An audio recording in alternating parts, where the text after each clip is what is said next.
Hello and welcome back to the Awakening Philosophy Podcast. My name is Jed and we are in the Orange Sutra, the Philosophical Midwifery textbook, the only empirically verified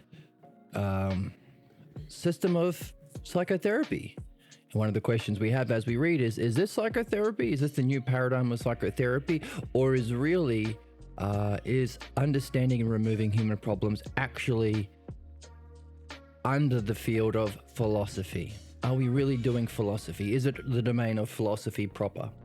And if so, and if we can be shown that we are applying what's sometimes called Platonic philosophy, the philosophy of Plato, if we are applying the exact same philosophy of his, not to the nature of self and reality, which is normally the domain of Platonic philosophy, but to the cause of our problems, are we returning to a Platonic tradition?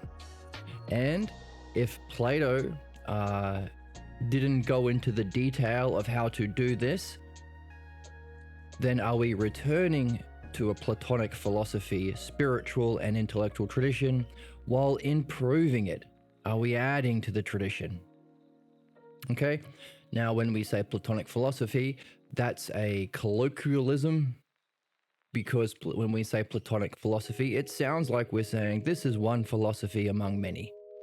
There is this philosophy and that philosophy, but Platonic philosophy acknowledges that's not the case. There is simply philosophy, the love of wisdom, or what we tend to call it in this channel, philodianoia, the love of understanding being. Because if wisdom and understanding is a thing, it has to be universal and true. There has to be a paradigm that anybody can follow, which means it's not one opinion among many opinions, it's a system of understanding. So that's a big difference between the way that we think of philosophy nowadays, which Plato calls philodoxia, love of opinion, and actual philosophy, what we call philodianoia, really. Dianoia, wisdom, of course, being one of the virtues, the part of our soul that in the Greek is called the logos part of our soul. That's what we're learning here. What's the logos? Or the part of our soul is directed towards wisdom. So what's wisdom? The best use of the logos. What's the best use of the logos? That's what we're learning here. We call it the dialectic. Applied to our highest, most meaningful goals, philosophy. Applied to our problems, philosophical midwifery. That's the thing. Now, this is very important and very cool to find out. It's very awesome to discover that such a thing exists. This morning, I was listening to a podcast where it's called Freedom. It's awesome. 3 fantastic comedians and smart people talking about their baby. One of the podcasters is having a baby, and they're talking about, are you going to introduce religion? And she says, no, I'm not religious now. I'm not going to start just because I'm having a baby. And none of them are religious. And they're wondering about the benefits, because they said, well, we might find it difficult to say that when you die, that's just the end. Or when a loved one dies, you're never going to see them again. That kind of thing. So religious fairy tales might kind of seem nicer to tell a kid, or easier to tell a kid, or might be soothing to tell religious fairy tales about heaven. Now, of course, they were very quick to add, well, most of our memories of our childhood were to do with hell. That was the thing. I didn't really understand heaven, they say, but hell was very, very pertinent, very scary. So, of course, there are many reasons why lying and fairy tales, especially to children, is wrong. Hell is one of the big ones. Okay, but what's really interesting here is what we're learning in this channel is you don't have to rely on fairy tales or what we call faith. to believe things that are unprovable or disproven. You don't even need belief. Because if there is an understandable paradigm, which is what we're learning here, then you can understand it for yourself.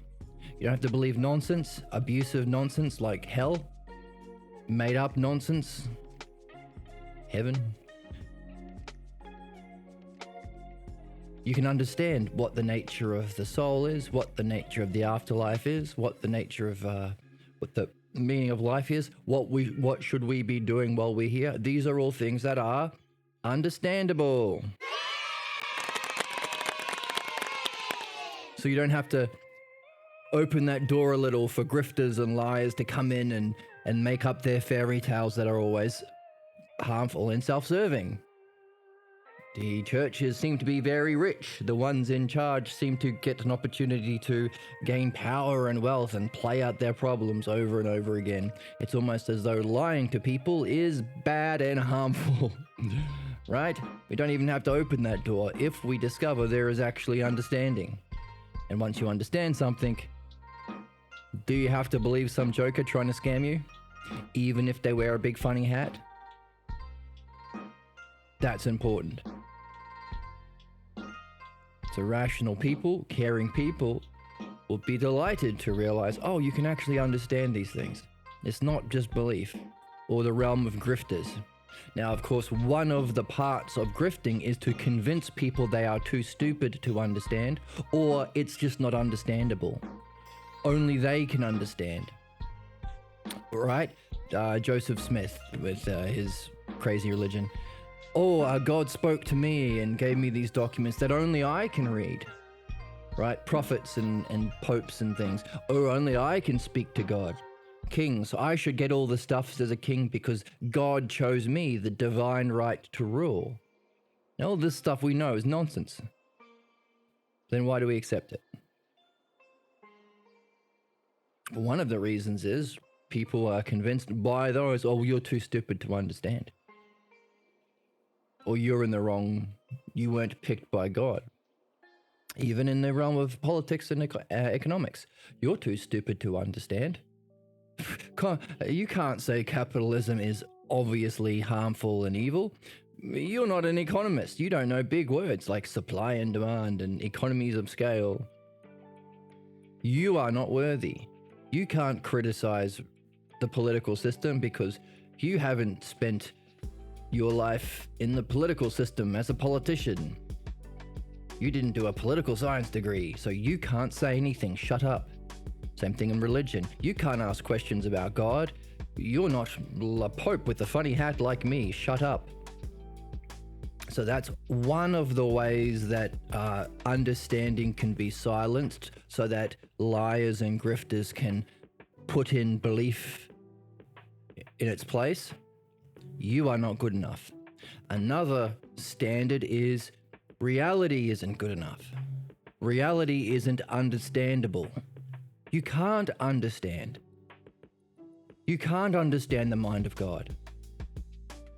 Why? Because you're no good. That's the first category. Or because it's just not comprehensible. It's outside the laws of understanding. Or it's mysterious in nature. Or reality itself is unable to be grasped. Of course, we have physics, like we've evolved to this level where we understand that there are physical laws that are always true, like gravity and stuff like that, like all the time. So they have to pick and choose when they say reality is not understandable. Oh, physical things you can understand, physical theories, the physical universe. How to fix a toaster, how to invent a computer. You can understand those things. Electromagnetism, you can understand that. But nothing about the mind you can understand. That's the mantra of modern, at this point of time, psychotherapy. You can't understand human problems. So just use whatever your opinions, get a degree, and start your own practice. Do whatever you want. That's why it's called cognitive emotive behavioral therapy. There we are, emotional. or you can't understand God, or reality, or the afterlife, for whatever reasons they make up. So those are the two categories. You are not good enough to understand, or the thing itself is not able to be understood. Now, in that second category, there's an extra part, which is why we call it intelligible. Intelligible means understandable and knowable. If we want to understand the nature of reality, or in this example with our podcasters, what are you going to tell your kid about what happens when we die? We want to be able to understand it, but also know it. Verify your understanding and knowledge. What good is understanding if you can't use it? What good is understanding if you can't verify it? What good is understanding how to play a guitar if you've never played a guitar, if you never pick it up? What good is understanding philosophical midwifery if you never use it with yourself and your friends? What good is understanding what happens when the soul leaves the body, what we call death, if you never step out and have a look around? All of these things we can challenge and verify the legitimacy of the challenge in what we're reading in this channel, Philosophical Midwifery. What does it challenge? It challenges the fact that human problems can't be understood. We are ununderstandable, our minds and our problems. Wrong. Not true. Now, the fact that it's not true is something we can understand. That's what we're doing here. And we can verify by understanding our problems. Reality is not understandable and knowable. Again, not true. We are using the same model or paradigm of understanding reality to understand the false image of reality. That's what we looked at last time. The power that our problems have come from the fact that our soul seeks to know reality, so much so that the image, the imitation of reality, beautiful appearing things, true appearing things, the appearance of these things, have the effect on our soul that gives the power. We mistake it, we mistake what appears to be reality as true, and therefore the beliefs that we derive from that experience of the image of truth, those conclusions we come to on our own gain the power to control our entire lives. So the most powerful force in the universe, because even people who do have an experience of the true reality, that Pathologos, created by the image of reality, the image of beautiful or knowing parents, parental figures, that can be diminished for a while. Oh, wow. I guess I'm not inadequate in whatever way. But then slowly after time, the Pathologos comes back. In other words, it overpowers even the experience of truth, which is fascinating and gives us a question. Why do we live in a reality where that happens? Where the image of truth gives us a problem that's more powerful than even the experience of truth. So, we're challenging the idea that reality is not understandable and not knowable. It absolutely is. That includes not just reality, Platonic philosophy, but its image. That's philosophical midwifery. So by understanding the image of reality, we can understand and remove problems. So we are challenging the current stage of psychotherapy, that human beings aren't understandable, problems aren't solvable. It is. There isn't a model. Of course, there's a model for engineering, there's a model for being a doctor, there's a model for being an architect, there's a model for being a chemist, but psychotherapy, there's no model, it's just whatever you want to make up. Well, that's why we call it an immature science. It hasn't evolved to the level of picking up the paradigm that it's supposed to be based on. But that's what we're doing here. We're learning the model. And of course it has to be a model. Why would this be the one thing that doesn't have a model? We're understanding it and we prove it for ourselves. We apply everything we learn. Okay, so that's something we challenge. We challenge the idea that we are unworthy. In fact, in philosophical midwifery, we define the pathologos as a false belief about our own self's unworthiness, as well as that other half, the lack of integrity to reality. The belief that we are not capable to understand, that's the pathologos. We can understand that it's false through the art of midwifery that we're learning. We can verify that in experience, again, part of the art. And we can benefit from doing so. The freedom from our problems, from our negative states of mind, from the tangents that distract us from the goals, from the repeating cycles of failure that we otherwise live out, we actually experience the freedom from that. And another layer of benefit is we can apply that freedom to get into philosophy. Ask the question, well, if I've removed what's false, what's true? What actually happens when we die? What actually is the cause of reality? Where did it all come from? What is the self that's beyond even reality? Because even in the experience of ultimate reality, there has to be someone having that experience. What's that?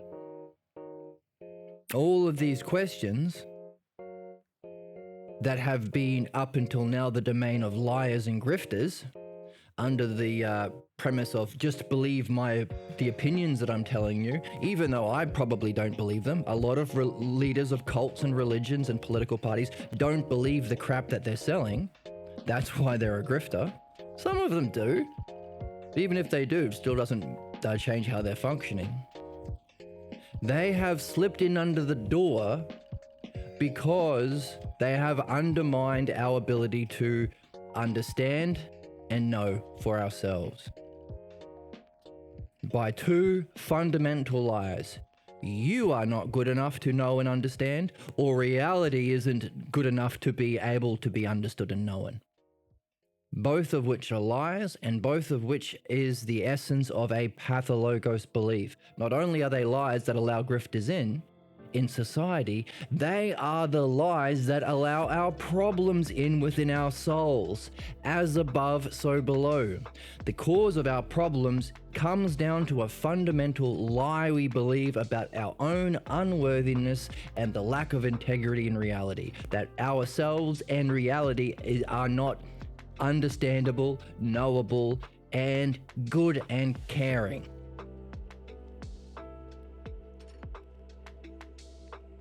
Isn't that fascinating? So as individual souls, that's what we're here for. We ask the question, why is it that our problems have even more power than the experience of enlightenment, the experience of reality itself? Now, the experience of reality can diminish the effects of our problems for a while, but our pathologos sneaks back in the door. Why? Doesn't that tell us that reality lacks integrity, or is mean, or is cruel, or is irrational? Can't be the case. What is the solution to that puzzle then? Well, one way of thinking about that is, well, hang on a second. Is there a reason why reality keeps our problems alive for us even when we have breakthrough experiences?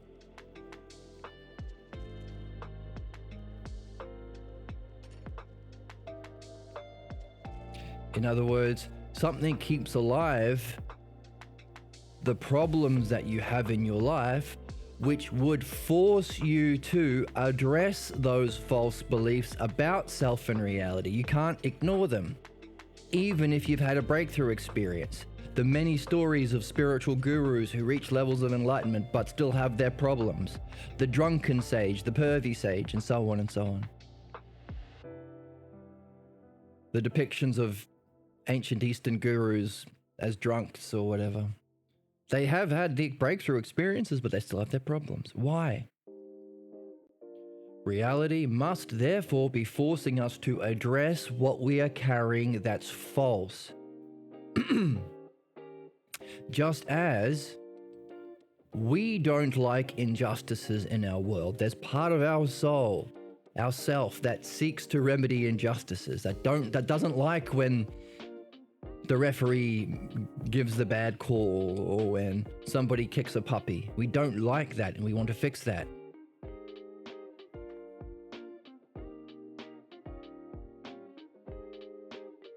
so too, the reality we are an aspect of doesn't like the injustices that we carry about ourselves and reality. It does not stand for you to have a false belief about yourself not being completely worthy and reality not being completely full of integrity. That's not true. It's an injustice for you to carry, and therefore, here are some problems. Even if you're doing really well in philosophy or in your meditation, and you're having breakthrough experiences, still here are some problems, because I'm not going to let you, I'm not going to let this injustice stand within your soul. Okay? So, which would be a higher level of integrity than if you could just ignore your problems just because you've had some success in philosophy and spirituality. Not only that, the method that you go through to discover, uncover, understand, address, and remove your problems, that method is philosophical midwifery, which is the dialectic applied to what's false. So not only is reality demanding you address the injustice you carry, the injustice you're doing to yourself, because reality is an aspect of yourself and yourself is yourself. So any false belief about yourself and reality is an injustice. Not only is it demanding you address that injustice, it's giving you the conditions to learn a skill. And if it's a skill, if it's a skill that involves an ideal and a paradigm that can be used to benefit, we can also call it an art. Reality is giving us, as living human beings, by maintaining the problems that we have that are a consequence of an injustice, of a false belief about self and reality that we are carrying.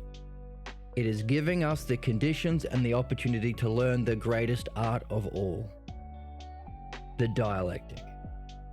The art of how to use logos. What's logos? Good question. We're still wondering.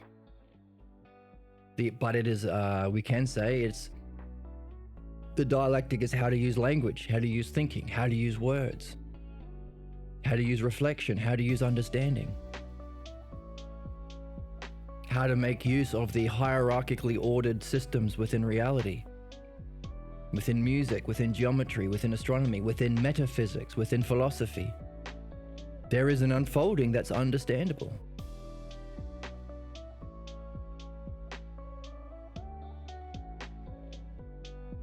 To understand it and to use it in order to benefit, including in order to reach a direct apprehension and knowing of the truth, seeing the ideal, experiencing God, experiencing self, experiencing the afterlife, in order to verify your understanding, that's what makes it an art. Notice, no room for false beliefs or faith. No room for beliefs themselves. Simply understanding. And if that's the case, then everyone can play. One of the ways that grifters grift is they call it identity politics, to create in-group and out-group dynamics, which is part of our barbaric stage of our evolution. Inside the cave, everyone in my cave is good. Everything outside the cave is scary and bad, because it was back before we had reason and language. Thinking that way might have kept the human species alive under the conditions it was in.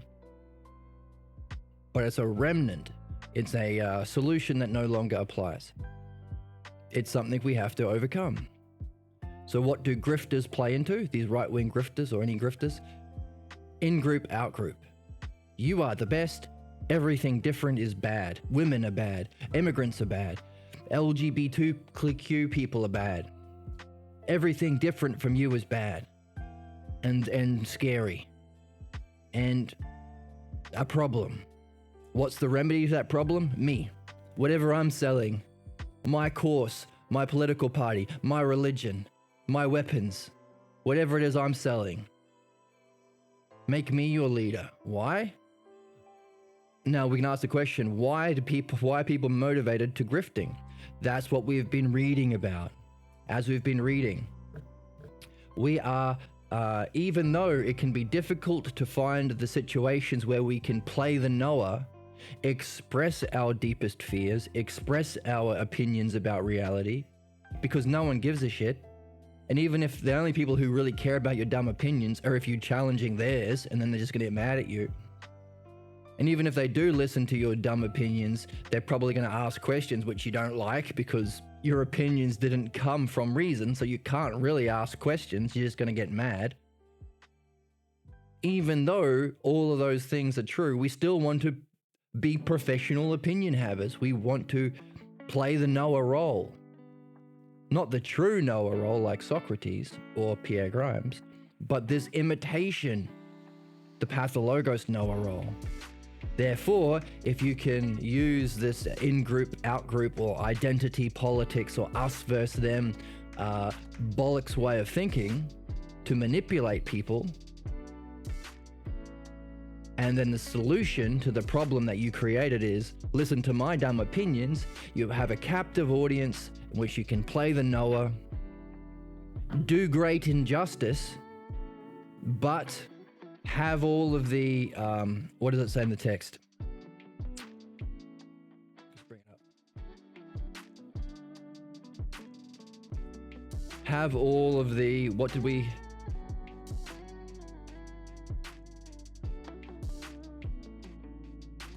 get out of doing it?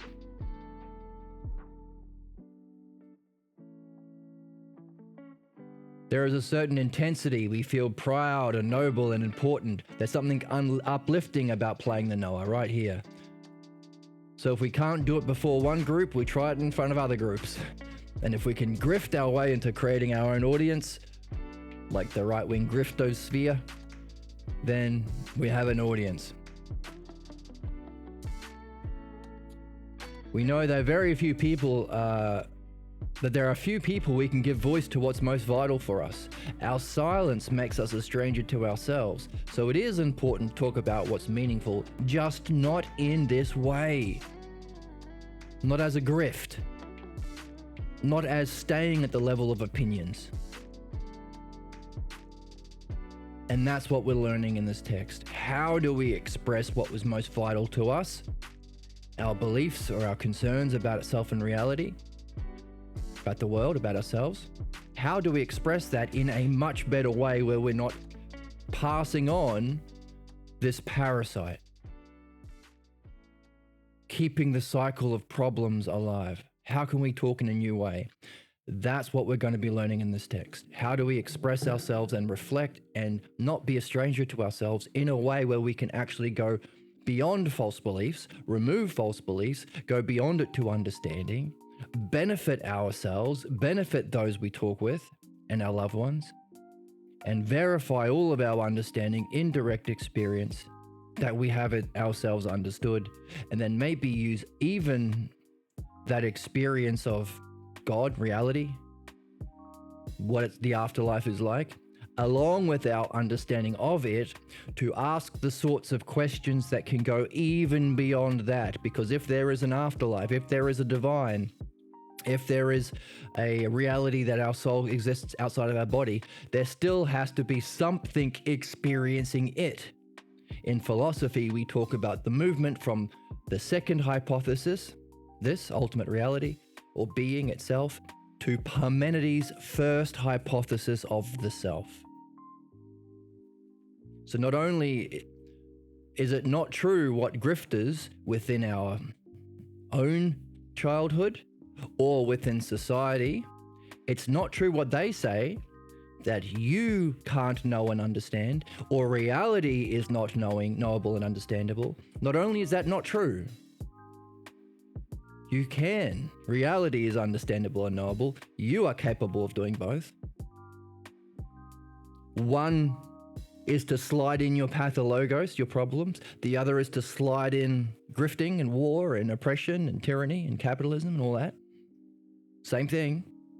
Not only is it false, objectively false, provably false, demonstrably false, Not only is it false that you and reality is not lacking in understandability and knowability, but understanding and knowing itself can be surpassed.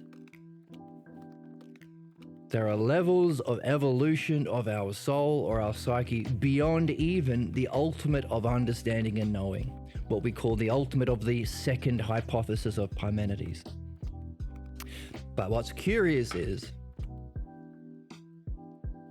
reality itself is so, well, if it's beauty itself, we're talking about in the Pathologos, the image of beauty in our loved ones, if its power to convince us that this lie about ourselves is true is because we associate beauty with truth, there must be something within our soul that seeks beauty to reach truth. That's the second hypothesis. That's being itself. That's reality or the divine or God itself. That's the subject of our dialectic in philosophy, while the image of it is the subject of the dialectic in midwifery.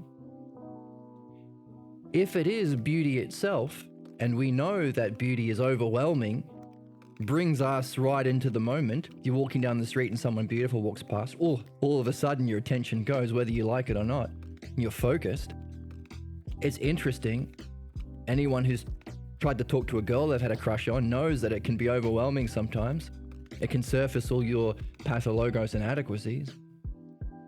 Our question is, if we do reach being itself, beauty itself, not an example, a beautiful person, but ultimate beauty, the noun of which all other things are adjectives,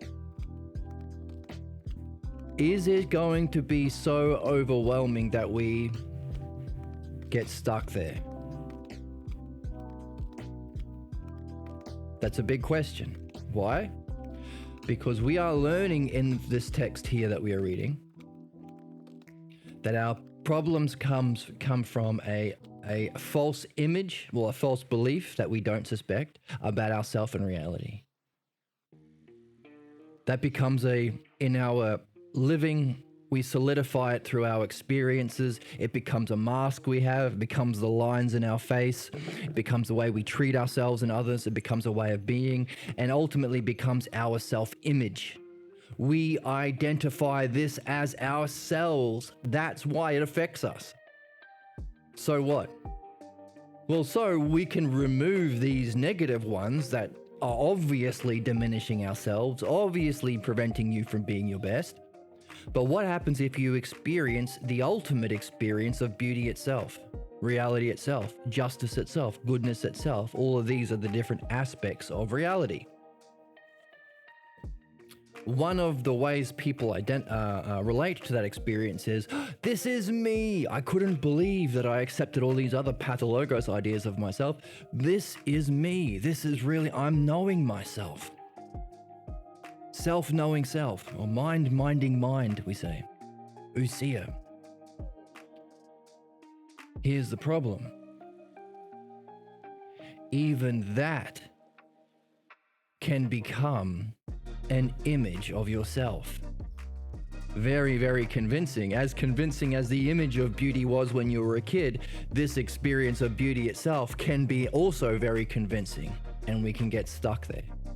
And that's a little joke that people in the spiritual or the philosophical realm have, so we say. The joke being, what a tragedy to experience bliss. The tragedy would only be if you then think, because it's the most real thing you can experience, you think, well, that must be me. That's the tragedy. It ain't. It's not the first hypothesis, it's the second. So what? Well, so if the most overwhelming, the greatest, the ultimate, all of the words we use to define that experience are, by definition, the greatest words in our language: eternity, infinity, pure knowingness, reality itself, God, the divine, the creator, the demiurgos, justice itself, beauty itself, goodness itself. Literally the highest words we have, bliss, the pure light of, the brilliant light of pure being. Then, by definition, you can't imagine anything greater as an experience. Therefore, you think you're it. That's it. This is the end. This is the ultimate.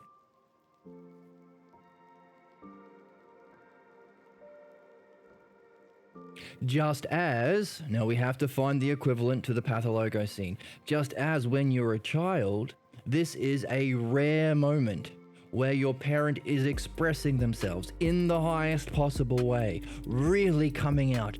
It's different from all other experiences. The authority is breaking free from the regular pattern of their life. We think that they are sincere, they're powerful. We think that they're doing it for our benefit.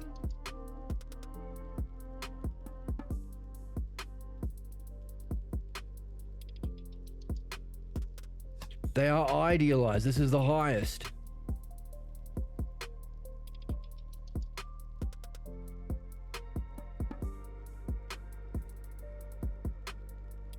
Knowing. They appear knowing. They appear real. So again, all of these words, for a child, this is the greatest that they can imagine having been experienced, because they don't know any better from these loved ones. Therefore, from that scene, they derive, without putting it into words, again, a very big problem, that this must be true about me. That's the pathologos we're seeking to identify and free ourselves from. But on the other side of the scale, in philosophy, the dialectic applied to the true version of these adjectives, beauty itself, reality itself, a rare moment itself, different from the mundane everyday world, in the highest way, we could also have that experience and say, well, this must be me too.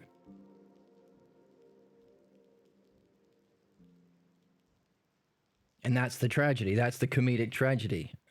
Oh, what a shame he experienced bliss. Or what a shame he experienced pure knowingness, eternity. He was one with the divine. What's the shame? If you then think that this is it, or this is you, this is the ultimate of self and reality.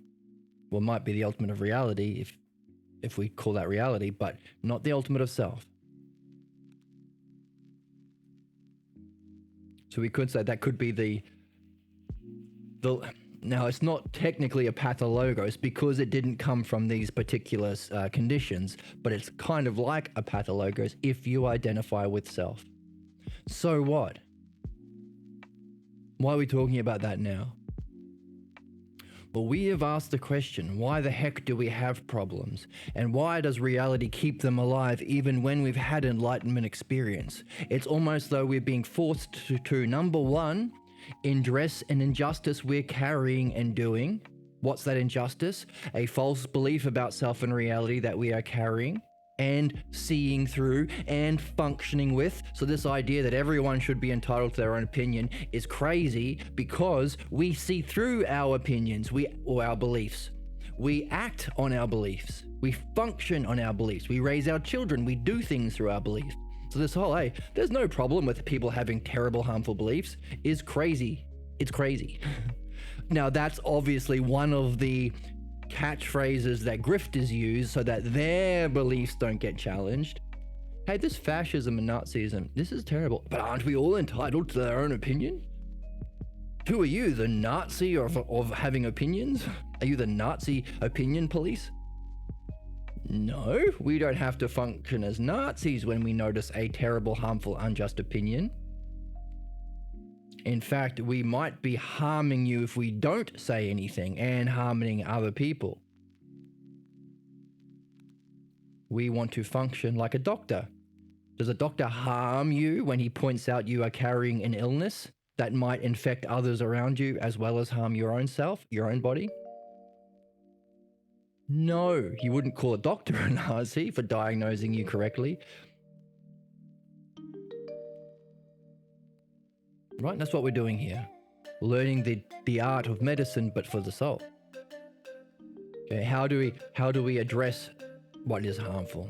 Okay, so we're saying that reality keeps alive our problems even when we've had peak experiences, forcing us to, number one, address the illness, address the injustice we're carrying and functioning through, a false belief about self and reality, but also forcing us or providing the conditions for us to learn that art.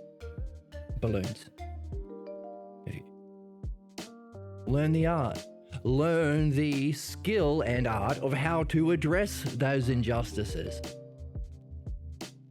which might be very, very significant.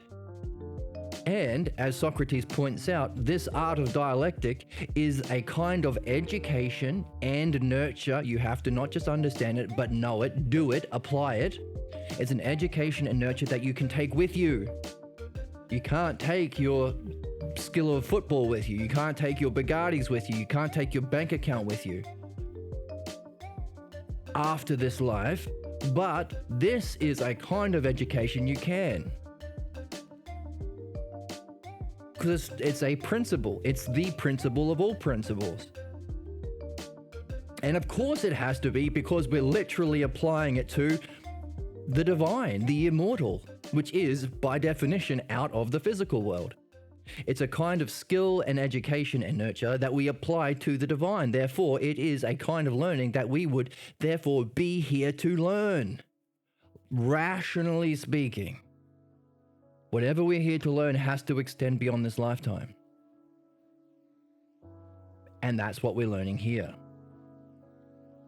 Okay, that's great, but why are we talking about that now? Well, we're talking about, let's say you do leave your body, or after death, you have, according to Socrates, done your work here, learned this art sufficiently and nurtured it sufficiently, practiced it sufficiently, so that you don't have to reincarnate and forget and do it all over again, maybe come back with worse problems. Make it harder next time. Maybe you do accept the call to adventure that is being given right now, you could say, through Socrates and through this text. And you do sufficiently learn and practice the art of the dialectic. So you go to the next dimensions of reincarnation. What are you going to do there? Well, you have learned a skill and art to practice even there. So Socrates in the Phaedo talks about meeting better men who've completed their work here, as well as gods and daemons, who are going to be guides and fellow travelers. In other words, they're going somewhere. So if you meet fellow mountain climbers and Sherpas, travelers and guides, they're going to be going somewhere. You're going to be climbing Mount Everest or whatever, climbing the mountain. So too, we're going to be going somewhere. So again, one of the grifts in convincing people to believe the grifter is you don't have to do anything. You're just wise because you're white, or because you were Jewish, or because you were born on this piece of dirt, or because you've accepted my beliefs. You believe me and now you're the chosen one. All right? You don't have to do anything. Very appealing. Especially to those who have been convinced through their pathologos that they are incapable of learning. They're not good enough to understand. So they're stuck. And they don't have midwifery in our culture, so they're suffering in their stuckness. So telling them, hey, you don't have to learn, can be very appealing. Just believe, or just ask for forgiveness or whatever. Now, also part of the grift is when you get to heaven, you also don't have to do anything. It's just like like a beach resort on clouds. And all the bad people all the people you don't like are not going to be there. They're going to be suffering. So you can be sipping your cloud mimosa while enjoying the sadistic feeling that your bullies are being tortured by Satan. In other words, you don't do anything. It's stagnant. That's not what we understand in philosophy.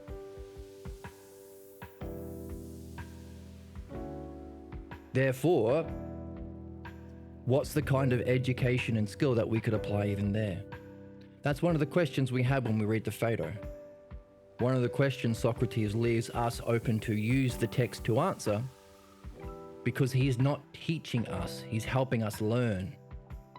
Just like the conditions for our Pathologos that we're reading isn't explicitly said. It's a drama, it's a con set up so that you can come to the conclusion for yourself.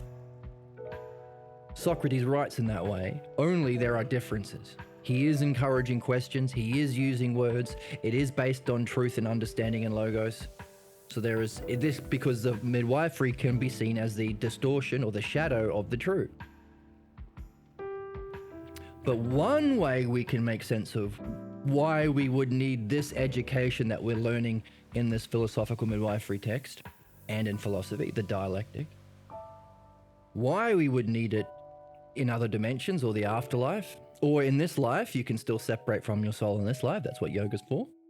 That's what the dialectic is for too. Is, as we were saying, if you experience that second hypothesis, the reality that this is an image of, beauty itself, bliss itself, knowing itself, infinity all at once itself, that is the greatest use of language to describe it and the greatest experience possible. The danger of that is you'll think, well, that's me. That's also the self. In fact, there are many many different spiritual traditions that think that's it. That's the self. That's the Atman. That's it. And there are stories of other philosophers who have had that experience and come away with questions about it. So our question, well, how do we not get stuck? How do we not make that a kind of pathologos by identifying with it, as most people do? You could say it's the ultimate kind of stuck.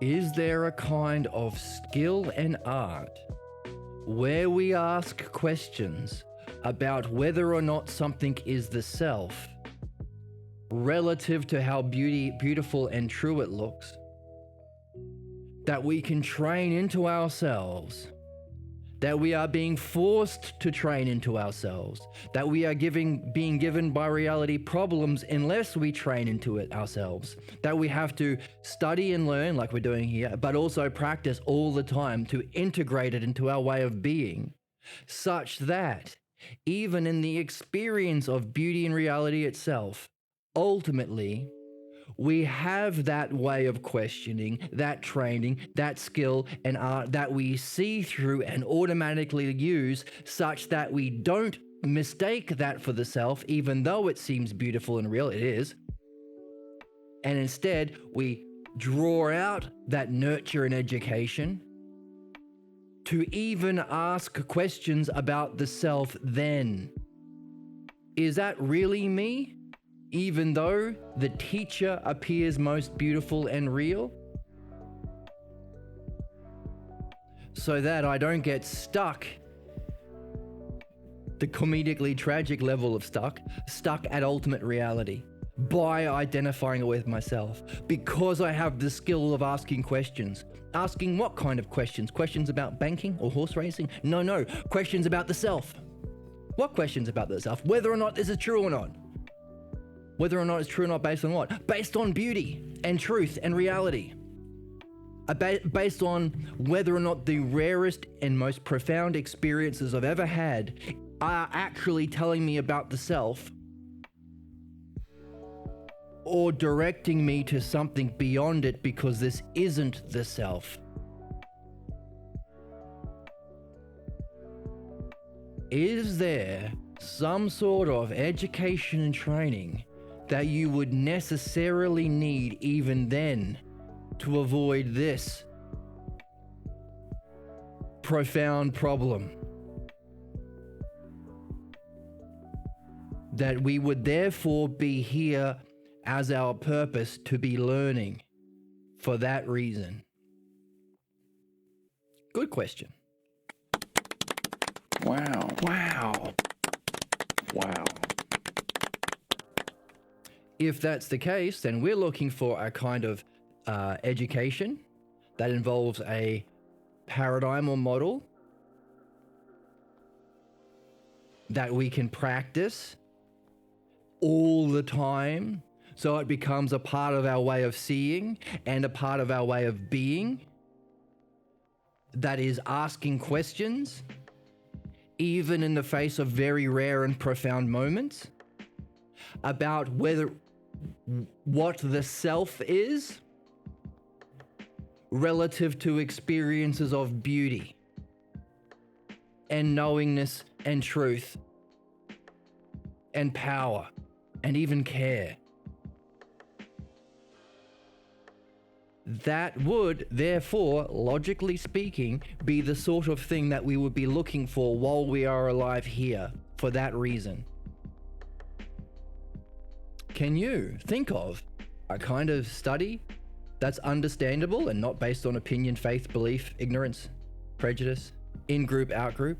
A universal understanding that has a paradigm that applies to everything, and therefore eternal, therefore understanding or dianoia, that you can practice therefore at all times, that involves questions and wondering and learning so that you don't get stuck, so you can gain higher insights and levels of being, because they're questions about self and reality, in particular in relative to beauty, knowingness, care, truth, and justice, such that you can apply it even to the experience of beauty, knowingness, care, and justice itself, which we, through philosophy, recognize as the aspects of reality itself in the experience of the second hypothesis, or mind-knowing mind, or ousia.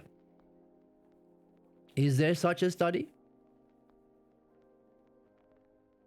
If there is, what would follow? Would it be something that everyone should be learning at all times, or at least every single day, and applying wherever they can? And anyone who's grifting or has being the most unjust, they should be given the most care and attention to practice this kind of an art, because of the harm they're doing to their own evolution, their own soul, and anyone else they have an influence over, be they grifters or tyrants or whoever, even just regular parents or business owners. But should be for everyone, especially needed for those in the spiritual task, in the spiritual quest, especially those in philosophy, because they might come to experience the brilliant light of being and then become falsely identify it with themselves and then become stuck there. What a tragedy. Have you heard of such a study?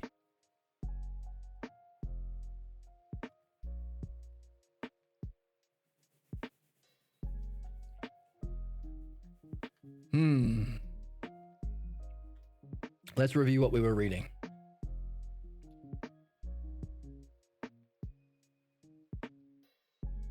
Okay.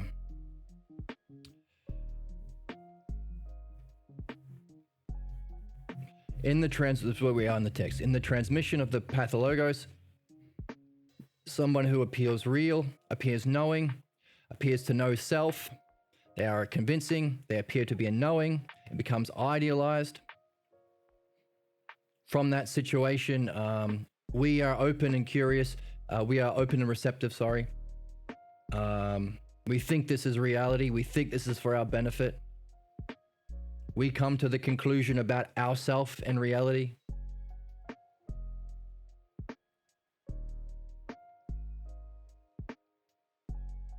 Only through imitation. It's a rare moment.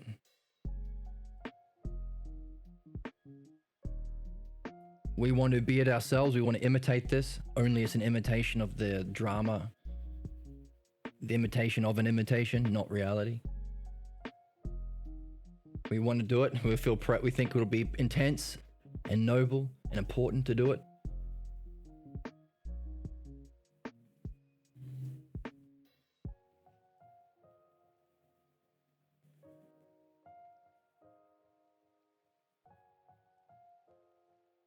from an appearance of care and knowing.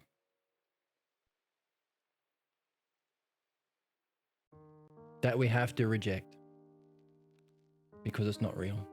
It's not us. It's not true, and it's not true about ourselves.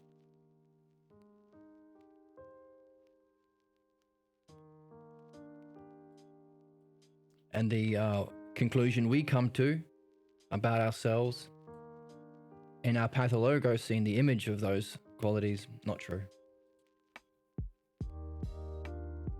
The image of beauty and truth, the appearance of beauty and truth has a power. It's persuasive because we think that it is related to truth, because in reality it is. Even then, we have to ask questions about beauty and reality and truth relative to ourselves, so that we don't walk away even from the ultimate experience with a false conclusion about who we are, because we might be beyond even that. In philosophy, that's the movement from the second hypothesis of Parmenides to the first. Or in the Republic, Socrates talks about the idea of the good, which is the goal of the training of the philosopher. In the philosopher king in the Republic, the true ruler of your soul, needs to be learning all the other education is to lead up to the art of the dialectic, and even the dialectic looks to the idea of the good, or the experience of the good. Beauty itself, being itself, truth itself. And that's a model that it uses and keeps its eye on while you do the dialectic, this art that we've been talking about. But in the Republic, he says, by the way, the experience of the good isn't the good. But I'm not going to talk about it explicitly right here in the text. So this is called the self-good, or the good. In the Parmenides, it's called the one self, but in the Republic, it's called the good self. In the Republic, he leaves it open for you to conclude. Just like in the experience of the appearance of beauty, we walk away with a conclusion about ourselves. So, interesting, the movement from the second to the first hypothesis, or the idea, which means to behold, the beholding of the good to the good self, or oneness to the one self. Notice the word self. Prior, beyond, more profound and causal than even beauty, truth, reality. So, powerful game we're in philosophy, and all people are drawn to that game because the appearance of that thing that we have to go through to reach the self is so powerful that it causes all human problems of this kind, the most fundamental human problems. Isn't that interesting? Yes.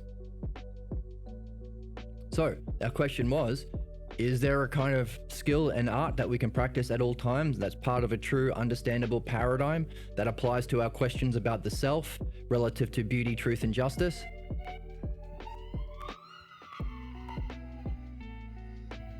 That's what we're learning, folks.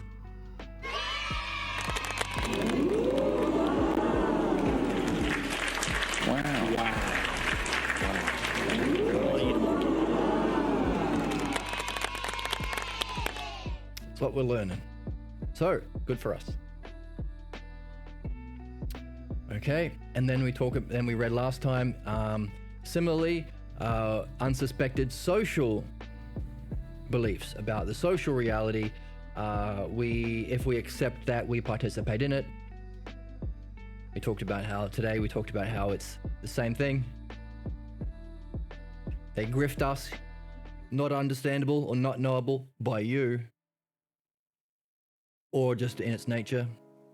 Therefore, here are some beliefs that you have to agree to and accept and participate in to be a member of the tribe,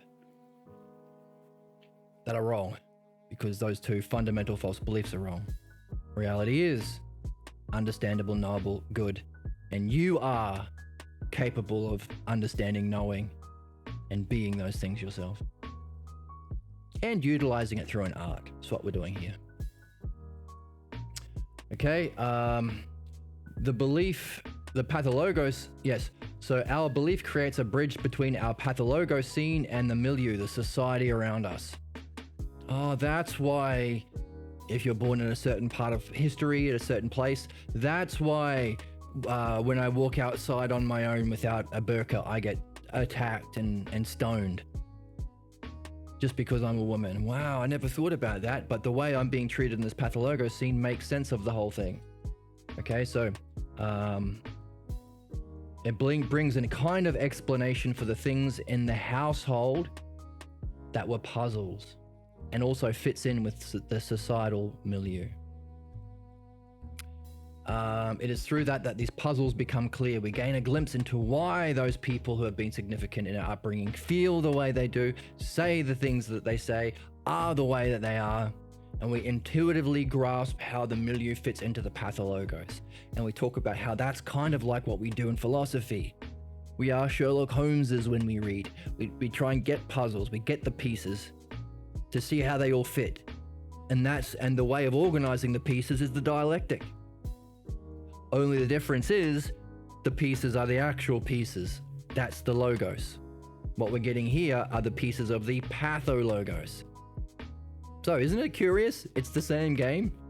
It's a puzzle solving game. We are like puzzles. So we're like born into a video game that's like a puzzle solving game. We're not given the rules until you come across this. And if you have, good for you. Now you're given the controls of the video game. What are the controls?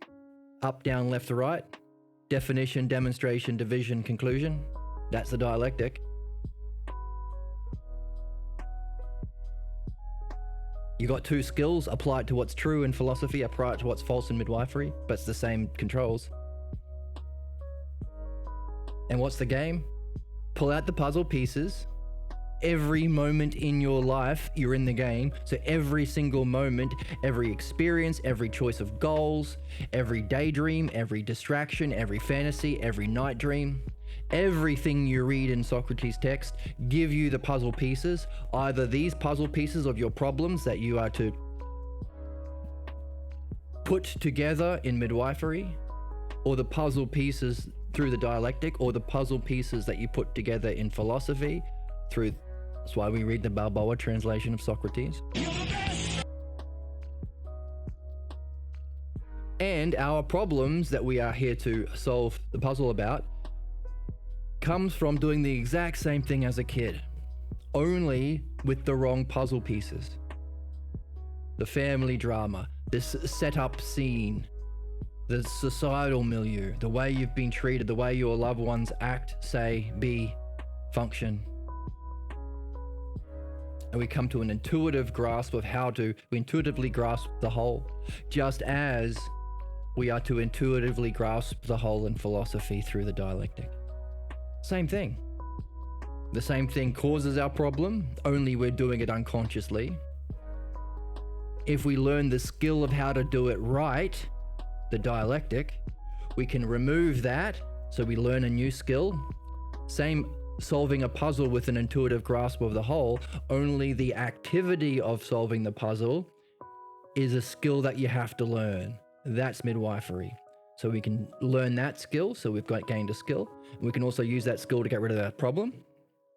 And then the exact same skill can be applied to the true nature of self and reality. That's philosophy. So we gain, and by the way, the dialectic has two parts. What is side A and what isn't side B. So you're in a game, and how do you win? Master the art of the dialectic. How do you do it? Solve puzzles. About what? Your problems, or the puzzles you find in the text when you read the Balboa translation of Socrates. And every dream you'll get will be about both. And every experience you have in your life, you could probably see as information about one or the other, or maybe both. Interesting? Is it interesting? Isn't it cool? I think it's really cool. Hey, and even this is a conclusion that brings together all of the many puzzles we've been talking about and experiencing as human beings. Don't we have puzzles about why we have the problems we have? Don't we have puzzles about why psychotherapy is kind of nonsense most of the time, and you go to a different psychologist and everyone's different and they just seem to be espousing their own opinions and yada yada yada, or just trying to make money or something sometimes? You got puzzles about that? Why isn't there actually a formal, provable method for solving human problems? And don't we have puzzles about our political system? And why we still have war? And why we still have genocide, even though it's stupid? Why we still have capitalism, and even though everyone knows it's wrong? Do you not have all these puzzles? What about the puzzles about religion and spirituality and the nature of the afterlife, like we talked about in the podcast? What are we going to tell my kids about what happens when we die? All of these puzzle pieces that hopefully you've been wondering about. Hopefully you haven't been, you've been out of your family long enough, so this no politics or religion at the table. Well, if I don't talk about that, how can I get all these puzzles that I'm here to bring together into a whole? Hopefully you're free enough from that kind of way of thinking so that you have these puzzles, and how can you bring it together into a whole? What is the whole of the puzzle? What is the reason for all of those? To develop a skill and art that can unify the parts of what's false to free you from it, as well as unify the parts of what's true to gain your development into it about self and reality. That, in other words, the art of solving the puzzle, both kinds, the true and the false. So we have intuitively grasped through a kind of reflection using the model of the dialectic with an eye to the ideal in philosophy, with the aim to benefit all of the necessary conditions for art. We have ourselves doing all that, put all of those puzzle pieces we all experience as human beings together into a whole, and we give it a name, the art of the dialectic. And that's why I love philosophy. It just makes all these complicated, weird, annoying things simple. Isn't it simple and clear and obvious? Obvious once you see it, confusing until you do. Just like solving a puzzle in Sherlock Holmes or whatever. Isn't that cool? Isn't it rad? And whenever you're confused about what you should be doing with your day or what you should be doing with your life, it's just, you've got an answer. Now, you might have distractions and sabotages to this newly won understanding, but we have just been learning that the sabotages to your newly won understanding is called the counterattack.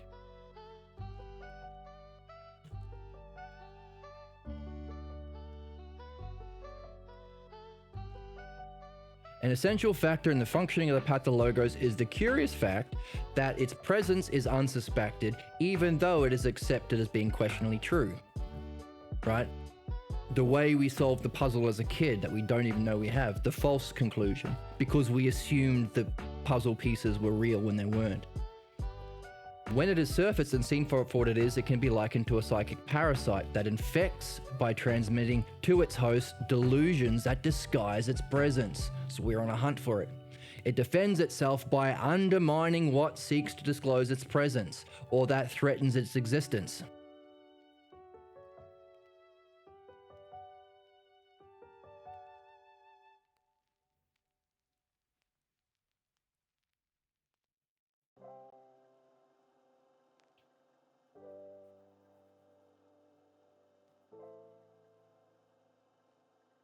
Further, surfacing the Pathologos understanding how it is maintained and understanding how it is resolved must include learning the nature of the counter-attack against its removal. One of the key functions of the Pathologos is its power to undermine conclusions that are reached in these midwifery sessions. Conclusions are doubted, the method is challenged, all manner of doubt and disbelief flood the mind of the subject. Each of these must be examined because they fit together in a puzzle that we call the defense of the Pathologos, which is experienced by the subject as a kind of loyalty to their basic old beliefs, or as an attack against their newly won understanding. We'll discuss this later and on in the book. So, we have brought together an understanding for what we should be doing at all times. So whenever you're confused or puzzled or don't know what you should be doing, or don't know what happens when you die, or you're wondering what happens to your loved ones when you die, or what you should be telling your kids about death, you have your answer. But you will probably still have counterattacks that doubt it, that undermine this whole method for coming to that conclusion. Necessarily. In order to keep alive that very problem that this art that you are learning needs to be learned to direct itself to. Because it's no good just learning the dialectic. You have to have a problem that's so significant. It undermines all of your wonderful conclusions so that you can apply it. What's that? Definition and demonstration, the first two categories of the dialectic. You're defining the dialectic and doing a dialectic. So that's one of the reasons I love philosophy. It makes things very simple and clear and obvious, and that's awesome. Because how draining can it be to live in a world where sometimes you think I should be doing this, and sometimes I think I should be doing that. Sometimes I doubt both of those things, and sometimes I don't know, and I spent 2 hours not doing anything, but I'm exhausted because of all of this doubt and confusion about what should we be doing. Should I be working for my own money? Should I be trying to save the world? Should I be addressing animal abuse? Should I be addressing climate change? What should I be doing?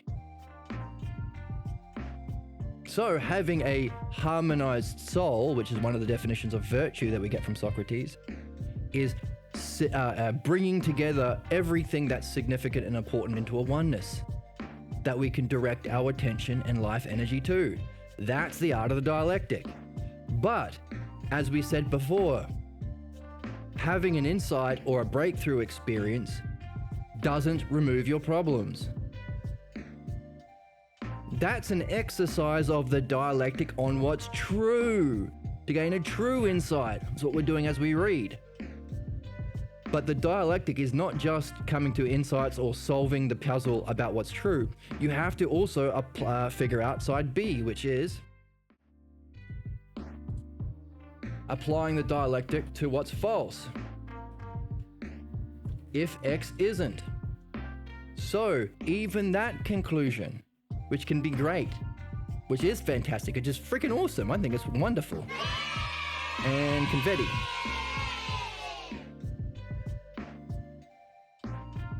Even that conclusion will be undermined by your pathologos so long as you have one. And you will have one until you learn and practice, which is what you're here for, this, the part B of the dialectic. Where's my pen? Oh. Here we go. Part B. What? What's that noise?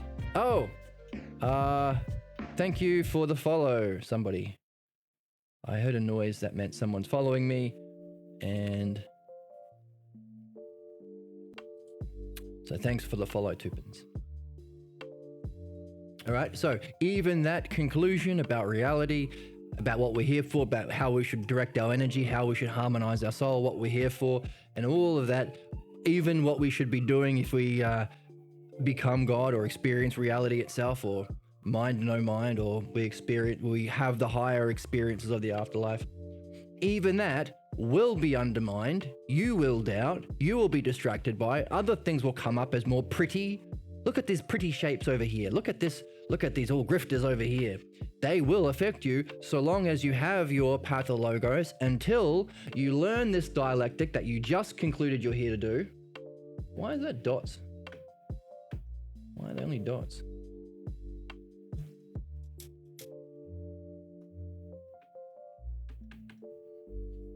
Huh. I can only do dots. I can't draw things. Why is it just doing dots? Like that. Oh. Okay. Maybe it's to do with the cord. Uh-oh, this could crash everything. No. Alright, so I'm gonna have to use my mouse.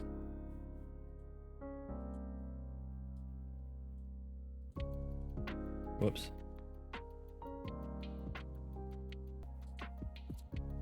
So we will have things that undermine those conclusions, because that very thing we just concluded about, the dialectic, isn't just about what we just did, about what's true.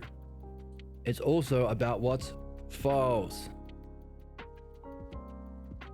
Meaning something has to keep this alive. You can't be just content with this, because there is something false we are carrying that we would be ignoring, which is an injustice, and we would go through our life having learned only half of what we're here to learn. Wasn't our conclusion we're here to learn the art of the dialectic? Well, then why only do half? Therefore, even that conclusion should be undermined, doubted, distracted from,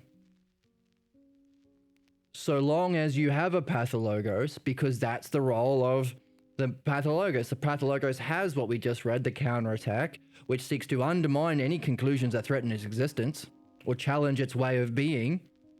So that, what's the challenge of the pathologos' way of being? Literally the dialectic. So it's going to undermine a conclusion that you're here to learn the dialectic, until you apply the dialectic to what isn't.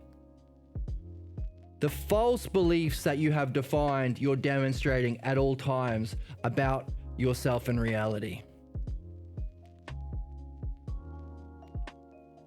Only then, when you've practiced and mastered the art of dialectic on what's false, will you be free. True freedom. Free of what? Free of any counterattacks or false bollocks that try to undermine your conclusions about what's true. So what are you free to do? You're free to do this. You're free to do this because you've done this. So you have to do this if you want to do this.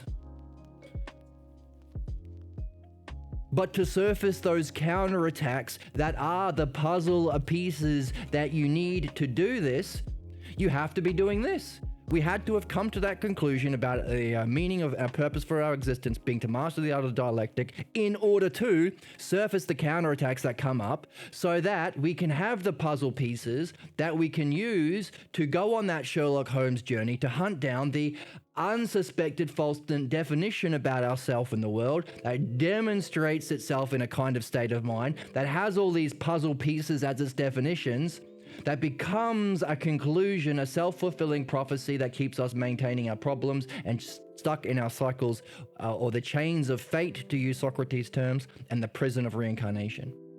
What does that mean? That means in order to do this side here, you have to be doing this. But we just said to be free to do this and to keep your conclusions, you have to be doing this first. So it's not first at all, it's at the same time. So we've got two things we have to be doing. You need to be doing this to be doing this, and vice versa. So they're complementary. So I thought we'd harmonized ourselves. We had one activity. Well, hang on a second. Both of these two things are actually the two parts of the dialectic. So we're back from a 2 to a 1. We've been talking about going from the second hypothesis to the one self. Even in the experience of reality, you can say there is a reality that's bliss and beauty itself and justice itself. But if you've been practicing the dialectic, you can be asking questions about, even in the presence of beauty, is that the self? Or is that an unsuspected conclusion that I'm making about myself that I'm identifying with as my self-image? Or is there something even experiencing that experience of enlightenment or ultimate reality or bliss or the Tao, whatever you want to call it? Different people have different names for it. We call it the second hypothesis, or the experience of the good, the eidos of the good, Socrates calls it, or being.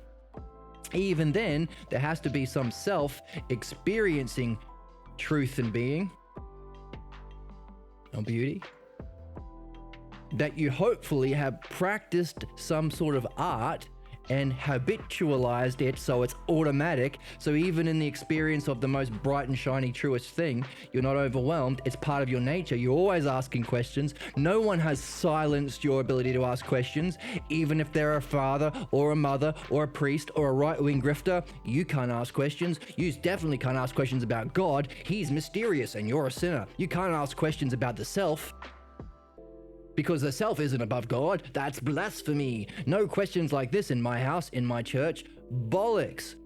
We literally are supposed to be training ourselves to answer those questions at all time. And anyone who tries to silence your questions or your dialogue, especially if it's in good faith, but if it's genuine questions about yourself and reality, anyone who tries to say that you are not good enough to do it, or reality or God isn't good enough to be understood or known, or the self, then they are lying to you and passing on the same psychic parasite called the Pathologos that they themselves got and haven't addressed themselves.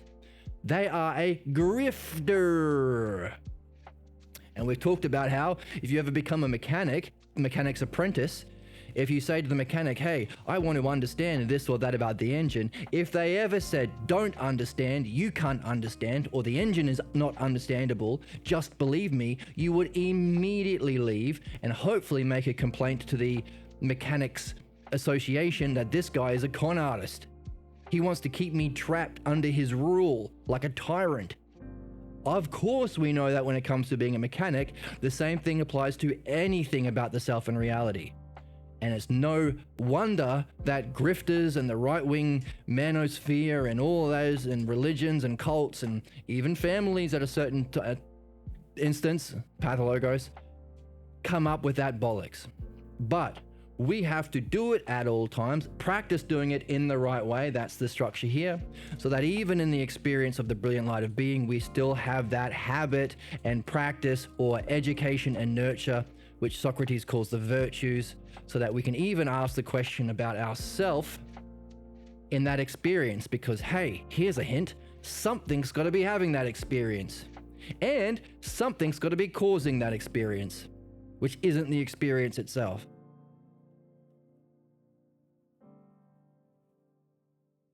So even then, you should have, hopefully, in the ultimate experience, at the peak of evolution, or that level of evolution, we have the ability to ask questions about what is true about the self or reality, and whether or not what's not true about our self and reality, so we can actually get to the nature of the self and reality. And have a cool art and skill to play with our friends that we find there. Fellow travelers and adventurers, Socrates says. So what? We've gone from the two to the one. Even in the experience of the second hypothesis, there is a two-ness. Self having an experience. Or you can say it's infinity and a limit, unlimited and limited all at once. Or it's a whole and all of the parts. Now, in the second hypothesis of Parmenides, you can see that two-ness goes all the way through. But that's an exploration that we're going to get into later. So not only is two-ness or one being the nature of it as its definition, but all of its divisions, the understanding of the second hypothesis contains a two-ness all the way through. So all of the units of thought that we use to understand ultimate reality, whole and part, same and different, like and unlike, infinity and limit, so on and so on. These are pairs. These are twos that fit together in a certain kind of way. So what? So that's the understanding of that experience, which so that when not only, first of all, the dialectic on that experience is our method to have it, but also, even when we're there, we can reflect on it to understand it. Or some people say, well, you can't do it while you're there because it's a oneness, but when you go back into your body, then, whoops, I didn't mean to give him penis. But then after you leave it,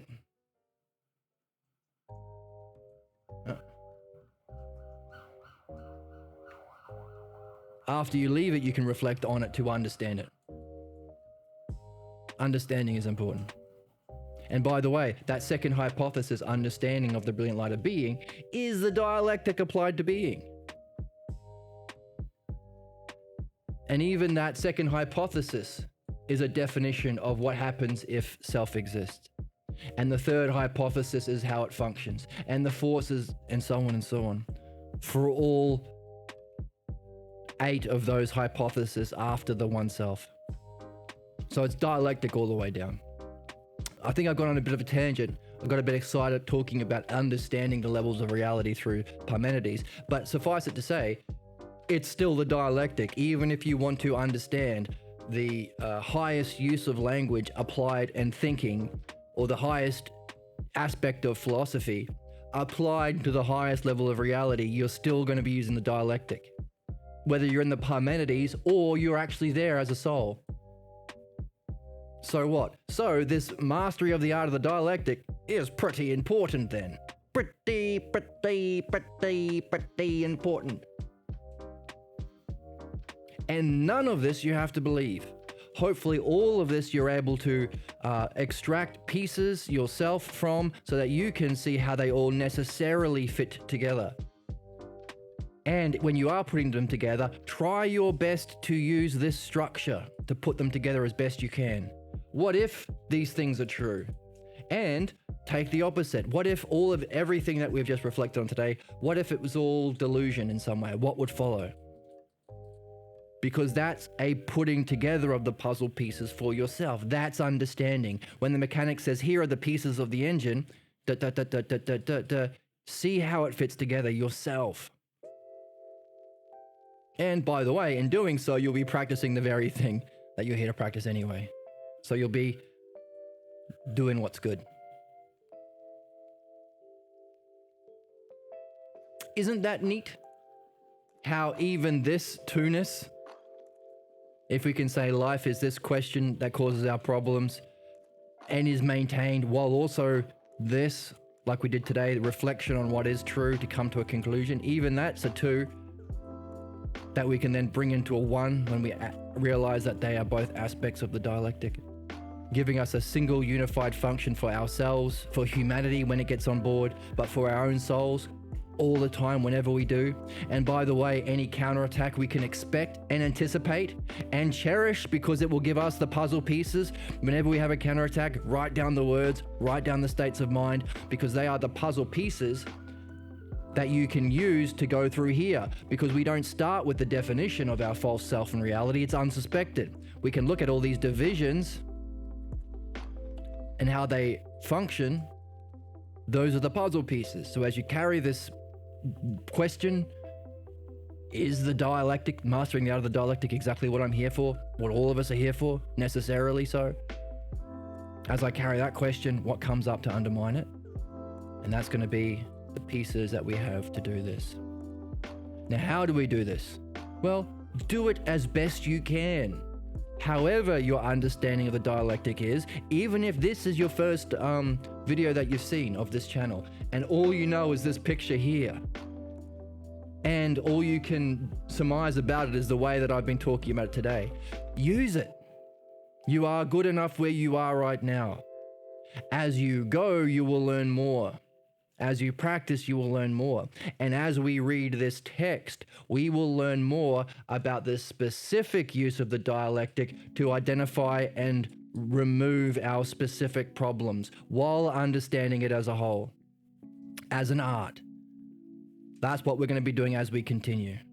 So today was a bit of a review, where we're at, why it's worth spending this time on it, why this is going to be a long podcast series. And there isn't a lot of jokes like the other podcasts that I mentioned. There's a lot of episodes of them, but I'm really excited to see them be of the Freedom podcast because they're funny. No, I'm not very good at making jokes, and there's just one of me here. Well, I have you guys in chat. But today was a summary to understand where we're at, why we are doing it, and where we are going to go when we go forward. A better mastery of that. And the significance and the stakes, why it's worth listening to, even if I'm not making the amazing jokes that the Freedom people on their podcast make. So I hope that was a interesting review and exploration, and hopefully fun, hopefully gives you something to wonder about, something to surface those counterattacks about. And feel free to share your comments in the comment section. Feel free to join the Discord and have conversations with the people who are joining the quest in Discord. You're a wizard. I'm looking for someone to share in an adventure. And have fun. And let us in the community know how you're going. insights, your questions, your puzzles, and all that, because it's a fun game that we're all in together. So, and I hope to see you next time. Thank you for joining me.